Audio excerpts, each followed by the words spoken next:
ಮಹಿಳೆಯರ ಆರೋಗ್ಯ ಆಸಕ್ತಿ, ಉಡುಗೆ ತೊಡುಗೆ, ಹೊಸ ಟ್ರೆಂಡ್, ಹೊಸ ವಿಚಾರ, ಸಮಸ್ಯೆಗಳಿಗೂ ಇದೆ ಇಲ್ಲಿ ಪರಿಹಾರ. ವನಿತೆಯರ ಲೋಕದಲ್ಲೊಂದು ವಿಭಿನ್ನ ಪಯಣ. ಇದು ಗೆಳತಿ, ನಾನು ರಕ್ಷಾ.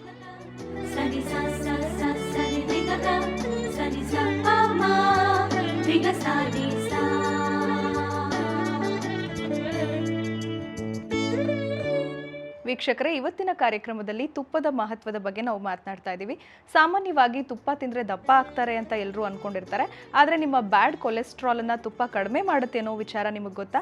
ಹಾಗೆಯೇ ತುಪ್ಪದಿಂದ ಆಗುವಂತಹ ಉಪಯೋಗಗಳೇನು, ಆರೋಗ್ಯ ವೃದ್ಧಿಗೆ ಯಾವ ರೀತಿ ಸಹಾಯ ಆಗುತ್ತೆ ಅನ್ನೋದ್ರ ಬಗ್ಗೆ ಇವತ್ತು ನಾವು ಮಾತನಾಡ್ತಾ ಇದ್ದೀವಿ. ಈ ವಿಚಾರವಾಗಿ ಚರ್ಚೆ ಮಾಡೋದಕ್ಕೆ ನಮ್ಮ ಸ್ಟುಡಿಯೋದಲ್ಲಿ ಡಯಟಿಷಿಯನ್ ಆದಂತಹ ಶ್ರೀಮತಿ ಶೋಭಾ ಅವರಿದ್ದಾರೆ. ಶೋಭಾ ಅವರೇ, ಕಾರ್ಯಕ್ರಮಕ್ಕೆ ಸ್ವಾಗತ ನಿಮಗೆ. ನಮಸ್ಕಾರ. ಈಗ ನಾವು ತುಪ್ಪದ ಉಪಯೋಗ ಮತ್ತು ಮಹತ್ವದ ಬಗ್ಗೆ ಮಾತನಾಡೋದಕ್ಕಿಂತ ಮುಂಚೆ ತುಪ್ಪದ ಬಗೆಗಿರೋ ತಪ್ಪು ಕಲ್ಪನೆಗಳ ಬಗ್ಗೆ ಮಾತನಾಡಲೇಬೇಕು. ಹೌದು, ತುಪ್ಪ ತಿಂದರೆ ಕೊಲೆಸ್ಟ್ರಾಲ್ ಜಾಸ್ತಿ ಆಗುತ್ತೆ, ದಪ್ಪ ಜಾಸ್ತಿ ಆಗ್ತೀವಿ, ತೂಕ ಹೆಚ್ಚಾಗುತ್ತೆ ಅನ್ನೋದೊಂದು. ಇನ್ನೊಂದು ಹಾರ್ಟ್ ಪ್ರಾಬ್ಲಮ್ಸ್ ಬರುತ್ತೆ ಅನ್ನೋ ಥರ. ಆಮೇಲೆ ತುಪ್ಪದಲ್ಲಿ ಕ್ಯಾಲೋರೀಸ್ ಜಾಸ್ತಿ ಇದೆ, ಎಣ್ಣೆಗಿಂತ ಕ್ಯಾಲೋರೀಸ್ ಇದರಲ್ಲಿ ಜಾಸ್ತಿ ಇದೆ ಅನ್ನೋ ಒಂದು ತಪ್ಪು ಕಲ್ಪನೆ ಇದೆ. ಹಾಗೆ ನೋಡಿಕೊಂಡ್ರೆ ತುಪ್ಪದಲ್ಲಿ ಕ್ಯಾಲರಿ ಅಂಶ ಕಮ್ಮಿ ಇದೆ. ನೀವು ಎಣ್ಣೆ ಬೇರೆ ಯಾವುದೇ ಪದಾರ್ಥ, ಡಾಲ್ಡಾ, ವನಸ್ಪತಿ ಬೇರೆ ಯಾವುದೇ ತೊಗೊಂಡ್ರು ಅದರಲ್ಲಿ 9 ಕ್ಯಾಲರಿ ಸಿಗುತ್ತೆ 1 ml-ಗೆ. ಬಟ್ ತುಪ್ಪದಲ್ಲಿ 7 ಕ್ಯಾಲೋರೀಸ್ ಇದೆ. ಕ್ಯಾಲರಿ ಲೆಕ್ಕದಲ್ಲಿ ಹೋದ್ರೆ ತುಪ್ಪದಲ್ಲಿ ಕ್ಯಾಲರೀಸ್ ಕಮ್ಮಿ ಇದೆ. ಎಣ್ಣೆ ಅಥವಾ ಬೇರೆ ಜಿಡ್ಡಿನ ಪದಾರ್ಥ, ಡಾಲ್ಡಾ, ವನಸ್ಪತಿ ಆ ಥರದ್ದೆಲ್ಲ ತೊಗೊಂಡ್ರೆ ತುಪ್ಪದಲ್ಲಿ ಕ್ಯಾಲರೀಸ್ ಕಮ್ಮಿ ಇದೆ, 7 ಕ್ಯಾಲರಿ ಅಷ್ಟೇ ಇರುತ್ತೆ.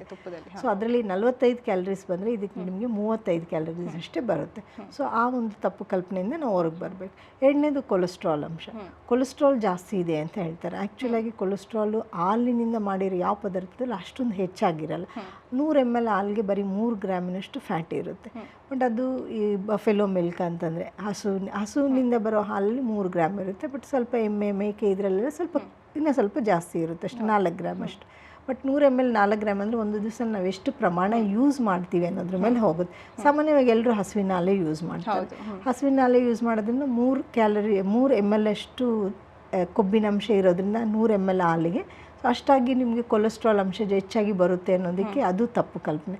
ಕೊಲೆಸ್ಟ್ರಾಲ್ 3 ಗ್ರಾಮ್ಗೆ 200 ಗ್ರಾಮು 300 ಗ್ರಾಮ್ ಅಷ್ಟು ಇರುತ್ತೆ ಅನ್ನೋದು ಒಂದು ತಪ್ಪು ಕಲ್ಪನೆ. ಅದು ಮಿಲಿಗ್ರಾಮ್ಸಲ್ಲಿರುತ್ತೆ. ಮಿಲಿಗ್ರಾಮ್ಸಲ್ಲಿ ನಿಮ್ಮ ದೇಹಕ್ಕೆ ಒಂದು 200 ಮಿಲಿಗ್ರಾಮ್ ಅಷ್ಟು ಕೊಲೆಸ್ಟ್ರಾಲ್ ನಿಮಗೆ ಒಂದು ದಿವಸಕ್ಕೆ ಬೇಕಿರುತ್ತೆ.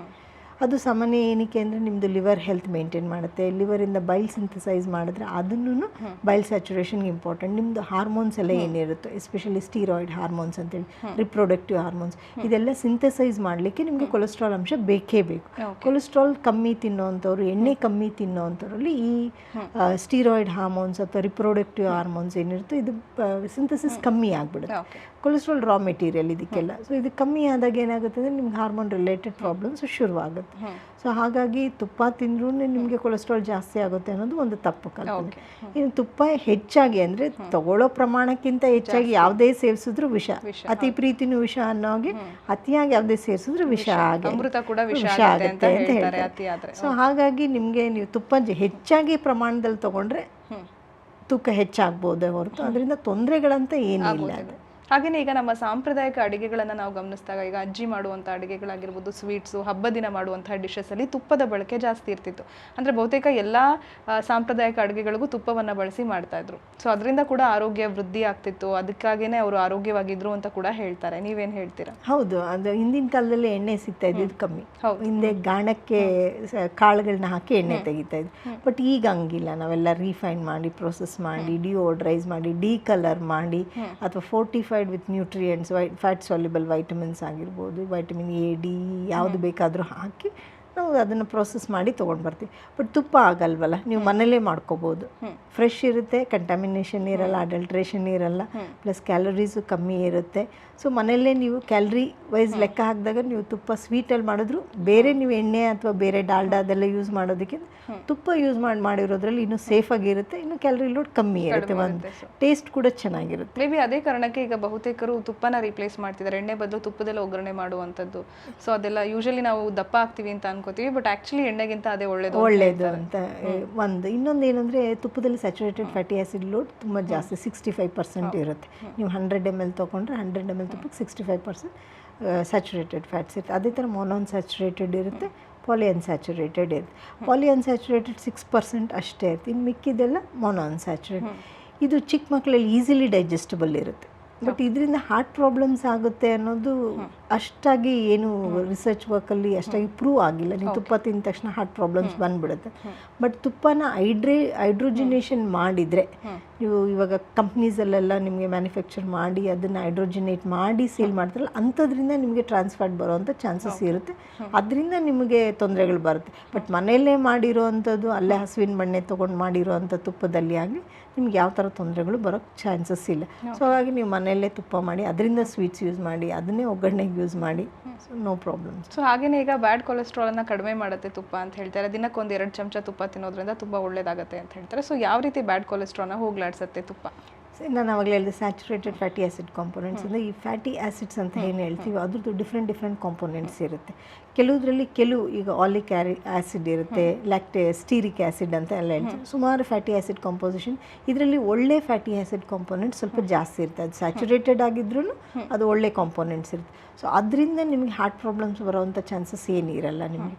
ಈಗ ನೀವು ಡಾಲ್ಡಾ ವನಸ್ಪತಿ ತೊಗೊಂಡ್ರೆ ಅದರಲ್ಲಿ ನಿಮಗೆ ಬೇರೆ ಥರ ಸ್ಯಾಚುರೇಟೆಡ್ ಫ್ಯಾಟಿ ಆ್ಯಸಿಡ್ಸ್ ಇರುತ್ತೆ, ಅದು ನಿಮಗೆ ಹಾರ್ಮ್ ಮಾಡೋವಂಥ ಚಾನ್ಸಸ್ ಜಾಸ್ತಿ ಇರುತ್ತೆ. ನಾನ್ ವೆಜಿಟೇರಿಯನ್ ಫುಡ್ಸಲ್ಲೂ ಫ್ಯಾಟ್ ಕಂಟೆಂಟ್ ಇರುತ್ತಲ್ಲ, ನಾನ್ ವೆಜ್ ಸ್ಕಿನ್ ಕೆಳಗಡೆ. ಸೊ ಆ ಫ್ಯಾಟಲ್ಲಿ ಇರುವಂಥ ಸ್ಯಾಚುರೇಟೆಡ್ ಫ್ಯಾಟಿ ಆ್ಯಸಿಡ್ಸು ಕಾರ್ಸಿನೋಜೆನಿಕ್ ಆಗ್ಬೋದು ನಿಮಗೆ. ಸೊ ಲಿವರಲ್ಲಿ ಸ್ಟೋರ್ ಆಗ್ಬೋದು ಅಥವಾ ಕಿಡ್ನೀಸಲ್ಲಿ ಸ್ಟೋರ್ ಆಗ್ಬೋದು. ಅದು ಡಿಟಾಕ್ಸ್ ಮಾಡಲಿಕ್ಕೆ ಆಗಿಲ್ಲ ಬಾಡಿ ಅಂದರೆ ನಿಮಗೆ ಬೇರೆ ಥರ ತೊಂದರೆಗಳು ಬರುತ್ತೆ. But this is A primary source ಆಗಿರೋದ್ರಿಂದ ಹಂಗಾಗಿ ನಿಮಗೆ ಅದರಿಂದ ಯಾವ ಥರ ತೊಂದರೆಗಳು ಬರಲ್ಲ. ಕೊಲೆಸ್ಟ್ರಾಲ್ ಲೆವೆಲ್ಸು ಕಮ್ಮಿ ಇರುತ್ತೆ. ಸೊ ಏನಕ್ಕೆ ಅಂದರೆ ಇದರಲ್ಲಿ ಏನಂತ ಕೊಲೆಸ್ಟ್ರಾಲ್ ಇರೋದಿಲ್ಲ, ಒಂದು ಮೇನ್ ಸೋರ್ಸ್ ಅಂತ ಏನಿಲ್ಲ. ಜೊತೆಗೆ ನಿಮಗೆ ಸ್ಯಾಚುರೇಟೆಡ್ ಫ್ಯಾಟಿ ಆ್ಯಸಿಡ್ ಕಾಂಪೋನೆಂಟ್ ಚೆನ್ನಾಗಿರೋದು ಪ್ಲಸ್ ಪಾಲಿಯನ್ಸ್ಯಾಚುರೇಟೆಡ್ ಚೆನ್ನಾಗಿರೋದ್ರಿಂದ ಕೊಲೆಸ್ಟ್ರಾಲ್ ಕಮ್ಮಿ ಆಗೋ ಚಾನ್ಸಸ್ ಇರುತ್ತೆ. ಬಟ್ ಹಂಗಂತ ಎಕ್ಸ್ಟ್ರಾ ಯೂಸ್ ಮಾಡ್ಬೋದು. Above the base level oil ಏನಿರುತ್ತೆ ಅದಕ್ಕಿಂತ ಜಾಸ್ತಿ ಯೂಸ್ ಮಾಡ್ಬೋದು. ಅಂದರೆ 1 gram fat per kg body weight per day ಅಂತ ತೊಗೊಂಡ್ರೆ ನೀವು 50 kg ಇದ್ರೆ 50 ಗ್ರಾಮ್ಗೆ ಲಿಮಿಟ್ ಇರುತ್ತೆ. ಈ 50 ಗ್ರಾಮಲ್ಲಿ ನೀವು ಒಗ್ಗರಣೆಗೆ ಅಡುಗೆಗೆ ಏನು ಯೂಸ್ ಮಾಡ್ತೀರೋ ಅದು ವಿಸಿಬಲ್ ಆಯಿಲ್ ಆಗುತ್ತೆ. ವಿಸಿಬಲ್ 30 ml ಅಷ್ಟೇ ಲಿಮಿಟ್ ಇರಬೇಕು ಅಂತ ನಾವು ಹೇಳ್ತೀವಿ. 20 ಇನ್ವಿಸಿಬಲ್ ಆಗಿ ಫುಡ್ಸಲ್ಲಿ ಬರುತ್ತೆ ನಿಮಗೆ. ಸೊ ಈ 30 ml ಏನು ವಿಸಿಬಲ್ ಇರುತ್ತೋ ಅದರಲ್ಲಿ ನೀವು 2 ಸ್ಪೂನ್ಸ್ ಅಂದರೆ ನಿಮ್ಗೆ 30 ml ಅಲ್ಲೇ ಆಗಿಬಿಡುತ್ತೆ. ಟೀ ಸ್ಪೂನ್ಗೂ ಟೇಬಲ್ ಸ್ಪೂನಲ್ಲಿ ಡಿಫ್ರೆನ್ಸಸ್ ಇದೆ. 15 ml ಟೇಬಲ್ ಸ್ಪೂನಲ್ಲಿ ನೀವು ಯೂಸ್ ಮಾಡಿಕೊಂಡ್ರೆ 2 ಸ್ಪೂನ್ಸ್ ನೀವು ಏನಕ್ಕೆ ಯೂಸ್ ಮಾಡಿದ್ರು ದಟ್ ಈಸ್ ಅಗ್ರಿಯೇಬಲ್. ಓಕೆ. ಸೊ ಈಗ ತುಪ್ಪದ ಉಪಯೋಗ ಏನು ಅಂತಂದರೆ ಯಾವ ರೀತಿ ಬೆನಿಫಿಟ್ಸನ್ನು ಪಡ್ಕೋಬಹುದು ತುಪ್ಪದಿಂದ ಅಂತ ಹೇಳ್ತೀರಾ? ಸಾಕಷ್ಟು ಬೆನಿಫಿಟ್ಸ್ ಇದೆ ತುಪ್ಪದಿಂದ. ನಾವು ಜನರಲ್ ಹೆಲ್ತ್ ನೋಡಿಕೊಂಡಾಗ ತುಪ್ಪದಿಂದ ಒಂದು ಅದು low calorie compared to oils. ಇನ್ನೊಂದು ಆಯಿಲ್ಸ್ನ ನೀವು ಪ್ರೊಸೆಸ್ ಮಾಡಿರ್ತೀರ, ಅವಾಗ ಕಂಟಾಮಿನೇಷನ್ ಆಗೋ ಚಾನ್ಸಸ್ ಇರುತ್ತೆ. ಪ್ಲಾಸ್ಟಿಕ್ ಪ್ಯಾಕೇಜಿಂಗು ನಾವು ಸ್ವಲ್ಪ ಹೊತ್ತು ಮುಂದೆ ಪ್ಲಾಸ್ಟಿಕ್ ಪ್ಯಾಕೇಜಿಂಗ್ ಬಗ್ಗೆನೂ ಡಿಸ್ಕಸ್ ಮಾಡಿದ್ವಿ.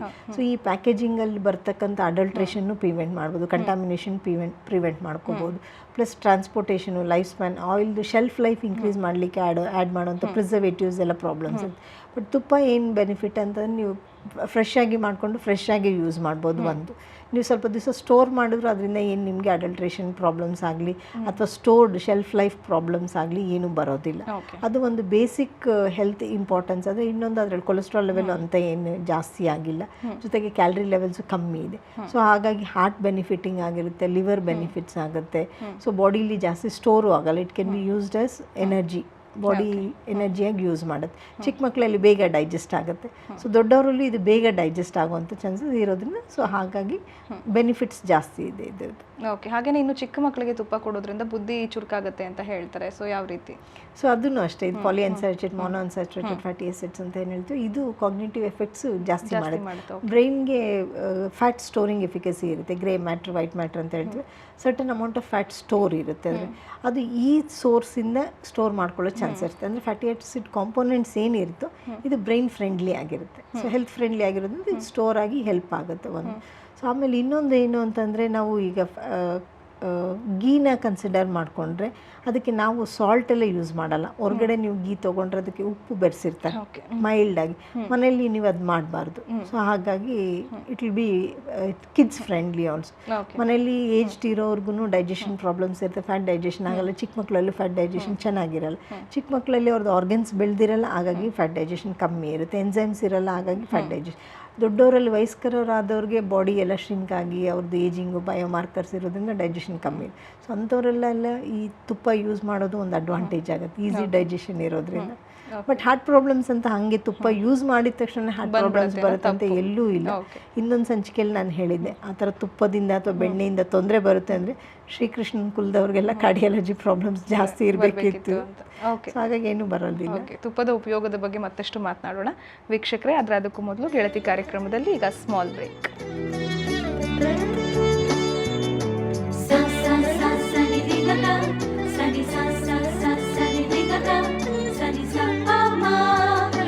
Sani